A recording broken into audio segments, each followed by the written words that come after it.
People, good night. See that body found over the Westmoreland, over by Action. Yeah.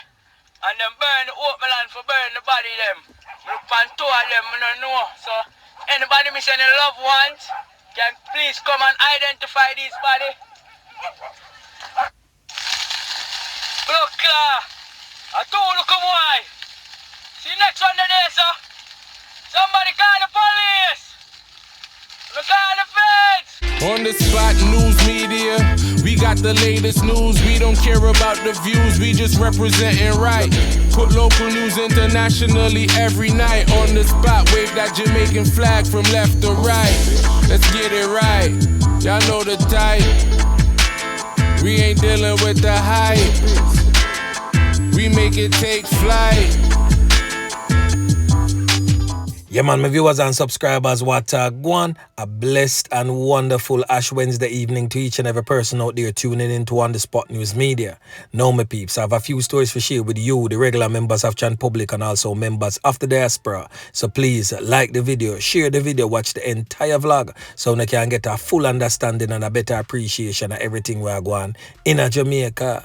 So watch this now, my peeps. We're going to kick it off over there in the western section of Jamaica, over there in the parish of Westmoreland. So the Westmoreland Police Division is presently investigating a case of Knockingz and Clappingz. So a man is presently nursing some serious kind of wounds and presently in the hospital after being struck by bullets in a blazing Knockingz and Clappingz between police personnel from Westmoreland and armed criminals at a Chinese-owned supermarket in Darliston, Westmoreland. All of this took place yesterday afternoon.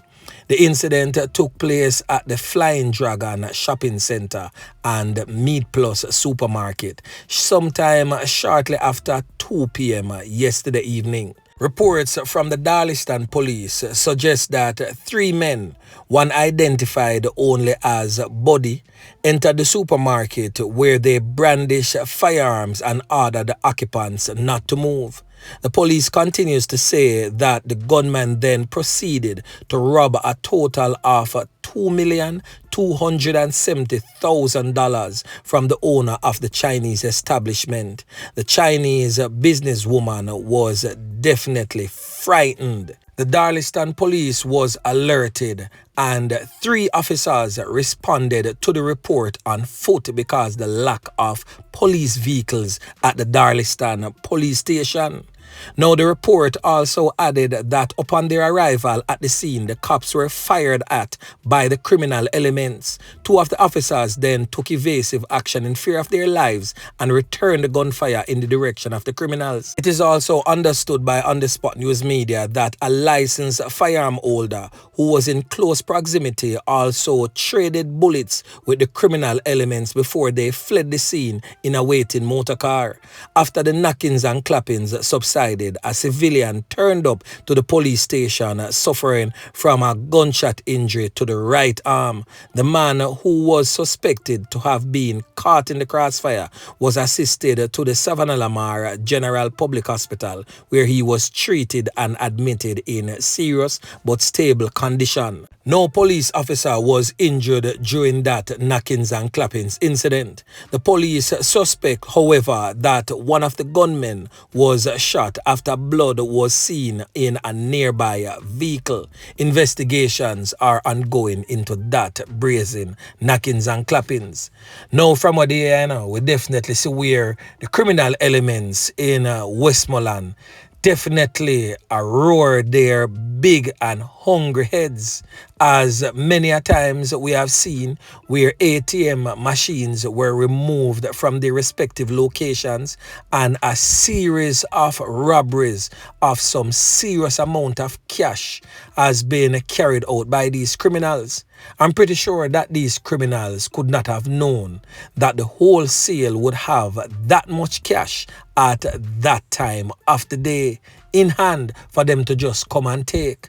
I'm pretty sure that someone who is working within these wholesales and these other institutions is working with the criminal elements, and I can bet my last dollar is one of them little old dirty Krasmite gal there. Yeah, man. So watch this now, my peeps. Now over there in the St. Catherine North Police Division, a family right now in the Louidersville community of St. Catherine is in mourning.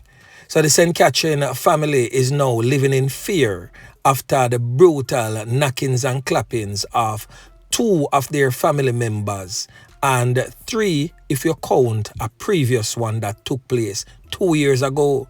So the latest victims are presently on your screen.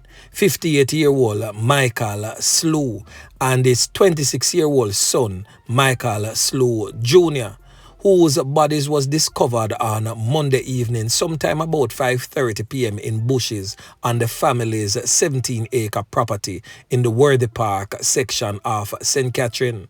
The bodies had multiple gunshot wounds to the back, chest and head. Now the 79-year-old father and grandfather of the deceased men is very distraught at the moment and basically sitting down in fear at his Louidersville home in St. Catherine. He stated that he was stumped by the news on Monday after losing his first son, Charlie Slue, 2 years ago. Charlie's body was discovered with gunshot wounds in close proximity to the location of where his other son and grandson body was found. So information reaching On The Spot News Media is that sometime after 2 p.m. on Sunday, the senior Michael Slue employed a tractor driver to plow sections of the family-owned land. On Monday, the tractor driver returned and did not see or hear from the senior Slue. After a lengthy wait, he began to walk the property in search of them, and this is when he stumbled upon the lifeless body of the father and son in the mid-afternoon of Monday.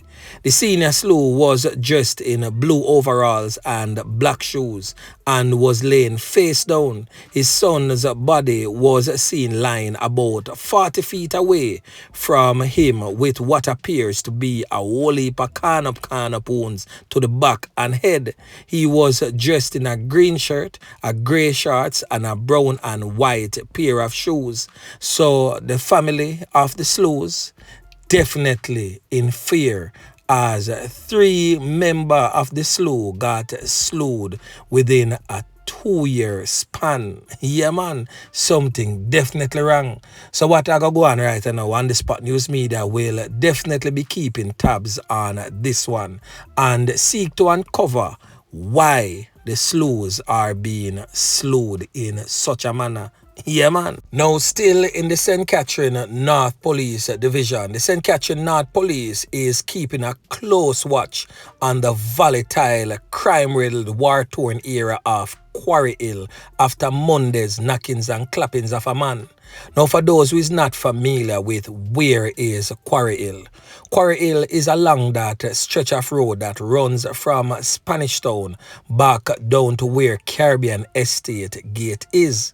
Now that long stretch of road, so entering from Spanish Town, crossing over that main road that can take you back to the High 95, Quarry Hill would be on your right hand side. Is an informal government housing scheme. Got started some years ago, but it was not quite finished. So that is definitely one of the Klansman territory. So over them place there, real dark and grimy, literally. So the deceased man in Monday's Knockingz and Clappingz has since been identified as 34-year-old Damian Smith, otherwise known as Kemar in the streets. He was gunned down whilst disposing of garbage in the area.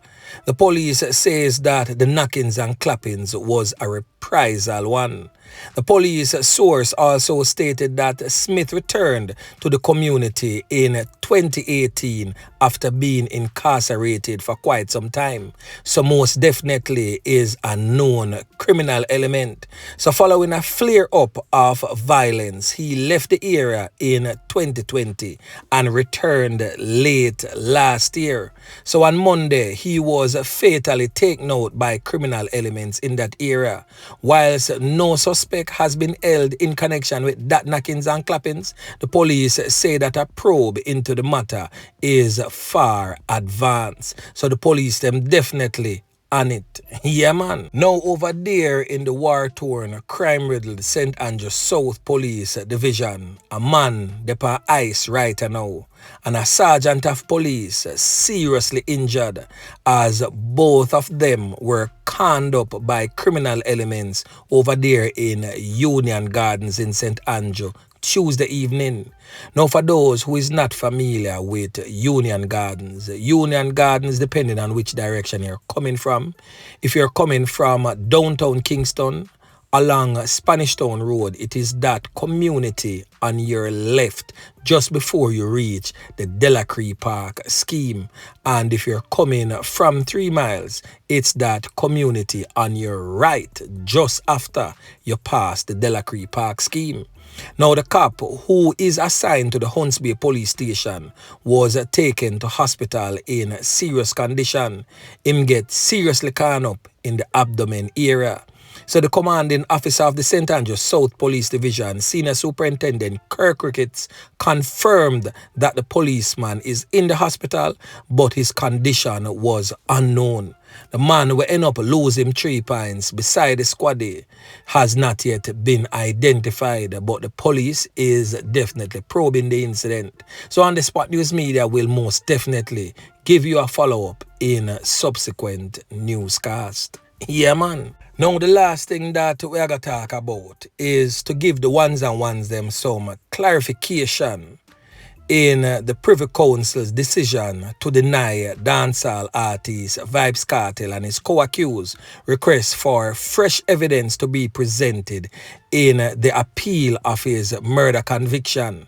So it is separate and apart from the appeal for his 2014 murder conviction. So we're going to hear from the DPP, Paula Llewellyn, as she explains in further detail to enlighten us on what is happening. Listen. It is not the end of Mr. Kartel and the others. Their appeal, this ruling by the Privy Council has to deal with what one could call an incidental issue that arose after they had applied for and got permission from our courts to have the phone that was the central exhibit in the trial examined by an expert appointed by Mr. Kartel's lawyers.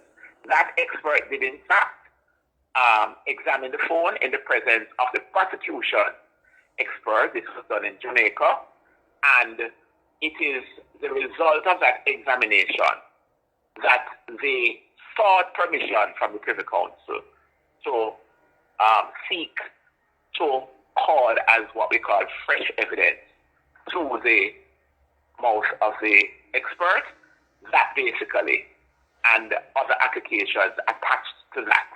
That is what the Privy Council refused.